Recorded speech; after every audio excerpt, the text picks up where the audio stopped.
дар доираи сиёсати фарҳангпарваронаи президенти ҷумҳурии тоҷикистон пешвои миллат муҳтарам эмомалӣ раҳмон асари безаволи ҳаким абдулқосими фирдавсӣ шоҳнома ҳамчун тӯҳфаи арзишманди маънавӣ ба сокинони шаҳри хуҷанд тақдим гардид. ба ин муносибат дар муассисаи давлатии коғи суғдиён маросими расмии супурдани ин тӯҳфаи арзишманд баргузор гардид. дар чорабинӣ намояндагони дастгоҳи иҷроияи президенти ҷумҳурии тоҷикистон, роҳбарияти мақомоти иҷроияи ҳокимияти давлатии шаҳр, роҳбарони сохторҳои маҳаллӣ, аҳли зиё ва фаъолони ҷомеа иштирок намуданд. ин иқдоми неки сарвари давлат ки бо мақсади таҳкими худшиносӣ, эҳёи арзишҳои миллӣ ва боло бурдани завқи мутолиаи китоб дар байни аҳолӣ ба роҳ монда шудааст, аз ҷониби сокинони шаҳри хуҷанд бо самимият ва эҳсоси баланди ватандӯстӣ пазируфта шуд. таъкид гардид ки тақдими китоби шоҳнома ба ҳар хонавода идомаи тадбирҳои пайвастаи давлату ҳукумат дар самти ҳифз ва гиромидошти арзишҳои миллӣ, эҳёи худшиносии таърихӣ ва таҳкими пояҳои фарҳанги миллӣ мебошад.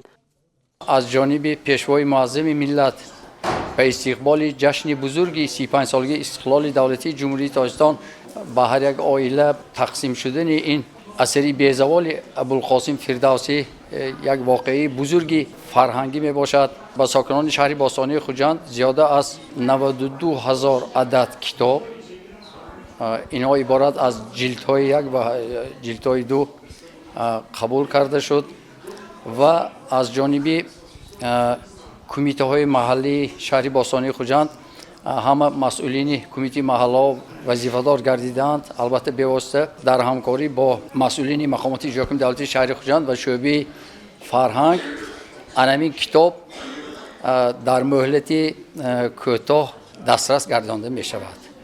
зикр шуд ки шоҳнома ҳамчун ганҷинаи бузурги адабию маънавӣ на танҳо саҳифаҳои пуршарафи таърихи ниёгонро инъикос мекунад, балки дар тарбияи насли наврас дар рӯҳияи ватандӯстиву худогоҳӣ, эҳсоси ифтихор аз гузашта, инсондӯстӣ ва арҷгузорӣ ба фарҳангу забони тоҷикӣ нақши калидӣ мебозад. зеро шоҳасари безаволи ҳаким фирдавсӣ шоҳнома пур аз ғояҳои тарбияи ватандӯстӣ, қаҳрамониву ҷоннисорӣ, арҷгузорӣ ба гузаштаи пурифтихор буда дар баланд гардидани маънавиёт ва тарбияи насли наврасу ҷавон нақши арзанда мегузорад. дар доираи ин иқдоми фарҳангӣ марҳила ба марҳила ба 46067 хонаводаи шаҳри хуҷанд 2 ҷилд асари шоҳнома тӯҳфаи пешвои миллат тақдим карда мешавад. бо иқдоми неки раиси ҷумҳур муҳтарам эмомалӣ раҳмон ин асари безаволро ба мардум тақсим карда, мардумро ба фарҳангомӯзӣ такмил дода истодаанд. ҳар як хонанда бояд ин китобро хонда аз ин баҳра гирад. хусусан ҷавонои мо дар ин ҷо ҳам одоб, ҳам ахлоқ, ҳам ватандӯстӣ, ҳам меҳнатдӯстӣ, ҳам аз ватан интихор кардан дар ин ҷо ишро ёфта аст. соли 2026 ки озмуни ҷумҳуриявии шоҳномахонӣ баргузор мегардад, ин ҳисси ватандӯстӣ, ҳисси китобхонӣ, ҳисси меҳанпарастии хонандагонро боло бардошта барои дар ин озмун иштирок кардан тайёрӣ мебинанд.